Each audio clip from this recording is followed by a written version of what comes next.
So I went from zero to $25,000 a month with my social media marketing agency as a teenager finishing his studies. And I did it in just 2 months with no complicated setup, using just my laptop.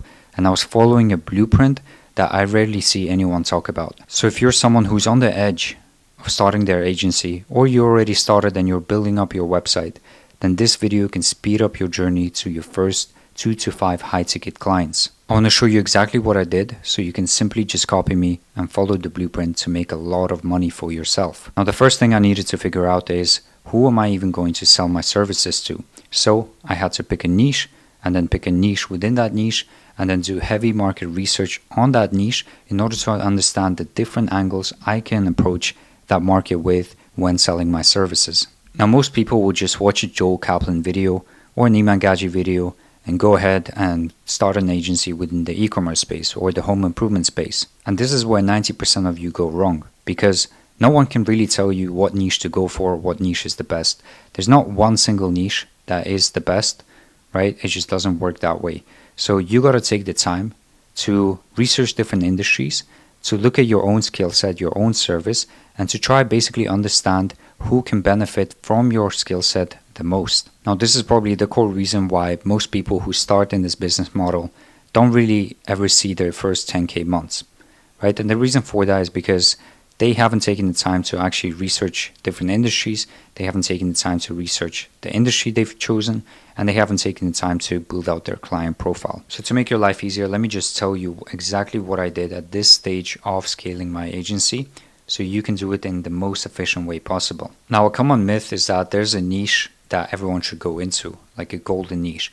But in reality, there's no niche that is good. There's no niche that's better than the other. They all have their pros and cons. So the 3 important factors I was looking at when picking my niche is if the business sells a high ticket service or product, whether they have good enough margins for them to have some extra cash that they can invest into my services, and whether the total addressable market was large enough for me to reach out to. Now finding a niche where the business has high ticket services or products that they sell and they have good enough margins, it's just going to be way easier for you to convince them to invest into your services compared to a business that doesn't really sell high ticket services or products, or maybe they do, but they don't really have a large enough profit margin for them to have that extra cash that they can invest into you.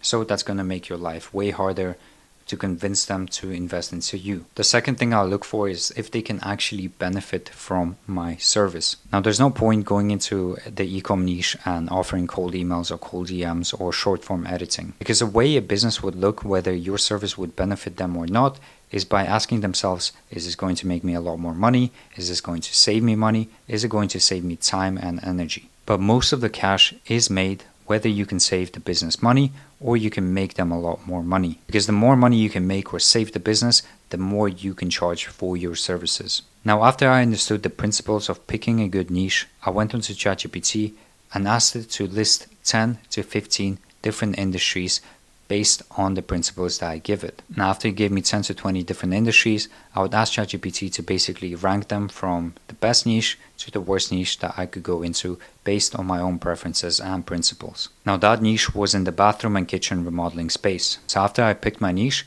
I started doing my secondary research.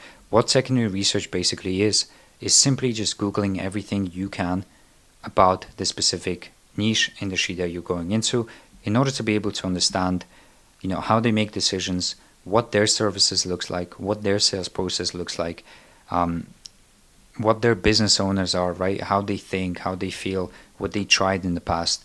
One other thing that I did was go into Facebook ads library and I'll basically search up kitchen remodeling marketing agencies, and I'll try to find different agencies that are running ads with their offers, and I'll try to basically understand the competitive landscape within this industry. I was trying to see what offers are currently floating around, what pain points my competitors are calling out, what dream outcomes they're promising, and basically start to get an idea of like what's working and what's not working within the market.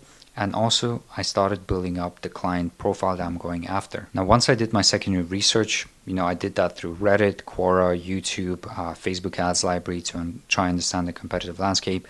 I also tried out I think it's called answerthepublic.com. I then went on to join different Facebook groups within that industry or niche that I picked. and try to find people that I could, talk to for 5 to 10 minutes, basically trying to understand their experience with running a kitchen or bathroom remodeling company. Now, I interviewed 5 different people that run kitchen or bathroom remodeling companies, or they're a contractor, and I basically asked them just different questions about their experience when it comes to running their business, their sales process, their pain points, problems, what they don't want to do, what they want to do, what they're looking for, whether they worked with marketing agencies, how they found, their experience with working with those marketing agencies. I basically tried to soak in as much information from their own experience. And then what I would do is I would create a Notion page, and I still have it to this day, where I would basically write out all of my findings from my research, right? And this is why a lot of people skip out on this step, because it's hard, right? It's time consuming. You have to put a lot more effort into truly understanding who it is you're going after. But trust me, once you understand it better than 90% of other people going into the same niche, you're going to be able to stand out a lot more.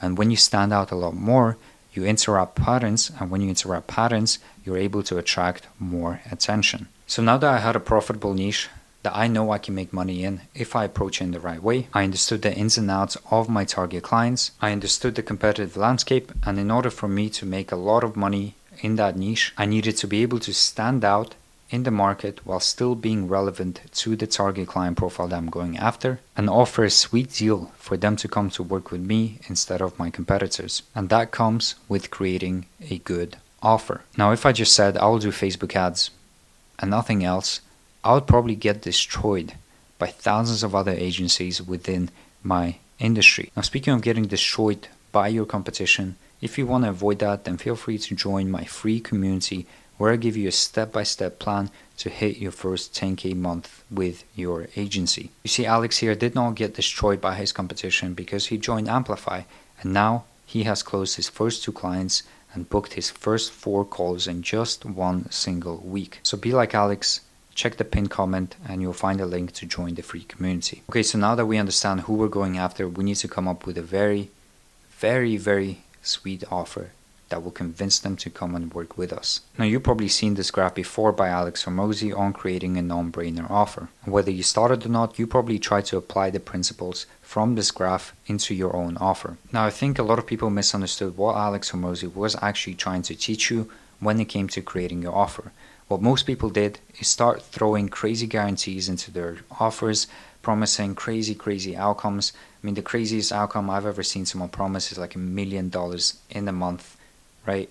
It's just crazy and it's not believable. Now, a good offer is not about how crazy of a guarantee you can make or how crazy of an outcome that you can promise, because I can assure you that people these days, any market that you go after, if you guarantee a crazy outcome, right, they're just not going to believe you, right? The markets are simply too sophisticated for these type of offers. So I want to actually show you how to create a good offer that is realistic and that is going to benefit you and the client as well. Now, the way I look at offers is basically the outcome, the unique mechanism or bridge between someone's current situation and someone's dream situation, the time frame it takes to cross that bridge, and what happens if someone is not able to cross that bridge. Now, this is all you need to understand in order to make a good offer, is what outcome can you give, what bridge do you provide, meaning your unique service, your unique way of helping someone cross from point A to point B, how long it's going to take them, and what happens if they don't cross the bridge.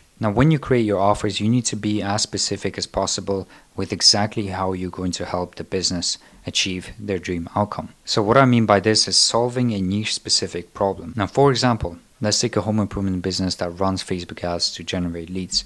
What I can say with a very unique offer is to basically come in and say, we will speed up the time it takes you to call your leads and convert double the amount of leads into appointments in just 30 days, or you simply don't pay us, right? So that is a unique offer, and if I take that offer and approach the home improvement business with that, it makes them a lot more money, right? If they can convert more leads into more appointments they can close more, it's going to be an interesting offer, right? So you see what I did there. Rather than saying, we will generate you 300 billion or 300 appointments in just 30 days, or you don't pay us and we'll send you $3,000 and we'll book you a trip to Bali or something like that, right? I gave a very specific offer to solve a problem and help achieve a specific outcome, right? So now my offer is going to sound way more believable compared to someone throwing these crazy guarantees, crazy outcomes towards a business. One other thing I did was when I was researching the ads library, I looked at the offers my competitors were throwing out, and I basically tried to see how I can differentiate myself from them. Back when I was launching this offer, I saw a lot of people promising appointments, right? So what I did instead is promise leads. So you see, I went the opposite way compared to what my competitors are currently bashing my niche with. Instead of offering, 50, 100 appointments a month, I started offering qualified leads. And this almost acts as a pattern interrupt, and it's also specific to the business. Because from my research, I understand that not a lot of home improvement businesses want 50, 60, 100 appointments, right? Some of them are not even able to have the team to fulfill those appointments, right? So it ends up being more stress for them, right? It ends up being more work, more effort for them, right? And they don't want that. What they want instead is just a simple flow of leads every month, right? That they can pick through and book appointments whenever they want, right? Or whenever they have the time to or the capacity to, right? So instead of throwing crazy guarantees on helping someone book 50, 100 appointments, I offered a lead guarantee, which is something that they actually truly wanted. So what you can do to come up with your offer is basically just follow this skeleton right here. We will, specific outcome, without what they don't want to do, using unique mechanism in just time frame or risk reversal. And then within each of these fill out boxes, you want to find points of differentiation, uniqueness, and be as specific as possible to what the person truly wants to receive from you. Okay, so now that I had an actual offer, and what I offered was 180 leads in 90 days without them running inefficient Facebook ads, Google ads, relying on word of mouth or referrals, or go door to door knocking. I now had to figure out how to actually go about getting my first client. And this is honestly the biggest problem most beginners will run into when starting their social media marketing agency or any agency in this sense. But I promise you, once you get your first customer, it gets easy to repeat that process over and over again until you get to 10K a month. So the first thing I did when it came to actually getting my first client was pick a deployment method, whether I wanted to reach out with them via cold emails, cold DMs on Facebook or Instagram, or simply give them a call. So a deployment method basically just means what is going to get your message across to your target audience. What I did was just stick to cold emails. Now, after you pick your deployment method, you want to take your offer and come up with a message under 100 words that you can send out to your prospect. I never send out cold Loom videos. I never send out voice messages. All I simply do is craft a message with what I can do for them, be as specific as possible, and then just send it to them. And sometimes what I would do is I would back it up by a case study if I have a case study. But in this case, I just had my offer. So I basically came up with 4 different messages that I could test out in my first campaigns. And then I had one follow-up 2 days after they received the first message. I then went on to building up my lead list of 10,000 people to start off with. And the way I did that was install a free extension called Instant Data Scrapers. Go on Google Maps, I would put in the search term, right? And then I would scrape as many kitchen and bathroom remodeling businesses I could find. And once I was able to get the names, if I wasn't able to get the domains, I would use Clearbit or Clay in order to basically find the domain names from the business names that I scraped. And once I had a good chunk of domains that I could use, I would go on Apollo, I'll put the domains into the companies, right? I think there's a filter that you can use, which is include these type of companies, and you put the domain there. And basically try and cross-match it with Apollo's data to try and find the business owner's email. So I was reaching out to decision makers. So obviously in the job titles of Apollo, I would only filter by any decision makers that can sign off on a financial decision. Now, when building up your lead list, a lot of people get this one thing wrong, is that they go too broad, right? For example, I could have went after just general home service, home improvement, right? But then my message is not going to be specific to anyone. It's just going to be too broad.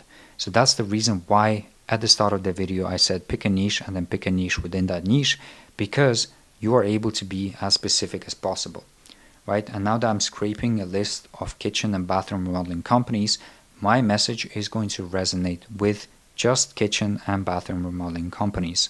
Now, once I was able to find at least 10,000 people on Apollo, I would go into exportapollo.io or .ai, and then I would put in my Apollo search link, and it'll basically do the scraping for me, right? I think it's around $4 for every 1,000 leads that you scrape. Now, once you scrape the list, you want to verify it using Million Verifier and only export the good emails, meaning these are the emails that can actually receive your messages. Then what I did was I set up Google accounts and Outlook accounts, right? You never want to just set up Google accounts. You always want to diversify with the sending platform. So Google accounts, Outlook accounts. And I would basically warm them up for 6 days. And then when I started my email campaigns, I would send out 4 to 6 emails per day per account. And then I would basically test the 4 messages that I came up with, and I would basically try and find an outlier, meaning what gets the most responses and what gets the most interested responses. So on SmartLead, when you have your cold email campaigns running,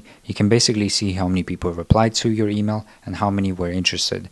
And you can also try and see how many people booked an appointment with you, right? What I usually do is I go into Google Sheets and I would type in, how many emails I sent, how many replies I got, how many positive responses I got, and how many appointments I booked. And then I'll try to find my appointment booking rate as well.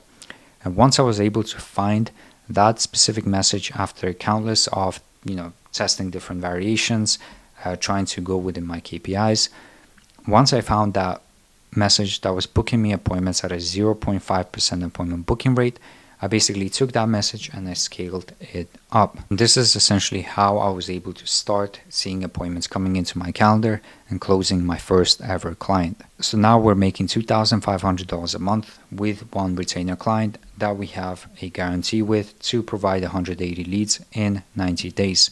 We have 4 more to go until we hit our first 10K month. So how do we actually go about and get those 4 more clients? Now, most people are stuck with working with 1 or 2 clients because they never truly understand how to scale their client acquisition systems. And if you don't understand how to scale your own acquisition systems, you'll find it very, very hard to actually get more clients through the door, and you'll always be stuck with working with 1 or 2 clients. So the way I would approach scaling is basically look at the data from my previous tests and I'll try to understand what is the best performer, right? Which message performs the best in terms of getting me the most amount of appointments booked into my calendar. So I would create a Google Sheet and I'll basically map out all the data that I had for my campaigns, and I'll try to find the outlier in terms of what message and offer was used to book the most amount of appointments. And once I was able to find that, I then created a metric where I basically, mapped out how many emails I had to send to close 1 client, right? So once I was able to understand how many emails I had to send to close 1 client, for example, let's say for every 5,000 emails you close 1 client, if I want to get 4 more clients, all I need to simply do is send 3 or 4x the amount of emails that I've sent. So for example, for every 5,000 emails I get a client, in order to get 4 more clients in through the door, I had to send out 15,000 more emails. Now, in order to scale, whether it's with cold emails or cold DMs, you need to basically build the infrastructure that supports the high volume of messages that you're sending. And the way you do it within cold email is simply just by buying more accounts and more domains. Now, pulling out the calculator, let's say we have 50 accounts and each of these accounts are sending 5 emails a day. That's 250 emails a day that you're sending with those 50 email accounts. Now, that's around 1,250 emails every single week and about 5,000 emails every single month. So in order for you to be able to send 15,000 emails, essentially what you need to do is take that 250 number and just simply, triple it, right? So in order to hit 15,000 emails a month, you need to be able to send out 750 emails every single day, right? So now that you know your goal, you basically reverse engineer, see, how you can set up your infrastructure in order for you to be able to send 750 emails every single day. So basically, when you increase the amount of inputs that you're putting into the process, meaning your cold emails, the more output you're going to get, meaning more appointments and more clients closed. So this is literally the blueprint to get from 0 to 10K per month, the same blueprint that I've used countless of times to scale multiple of my B2B offers. You gotta do market research, you gotta understand your target audience, you gotta understand the competitive landscape and try to see how you can differentiate yourself. Then you need to create an actual resonating offer. And then once you create your offer, you choose your deployment method, master that deployment method, build up the infrastructures, build up the messages, and start to track your data, iterate on that data, and scale even further. So if you already came up with an offer and you're ready to take it to your market, then check out my detailed video of how to run your cold email campaigns. But apart from that, if you guys have any questions about the blueprint itself, make sure to comment down below and I will get back to every single one of you.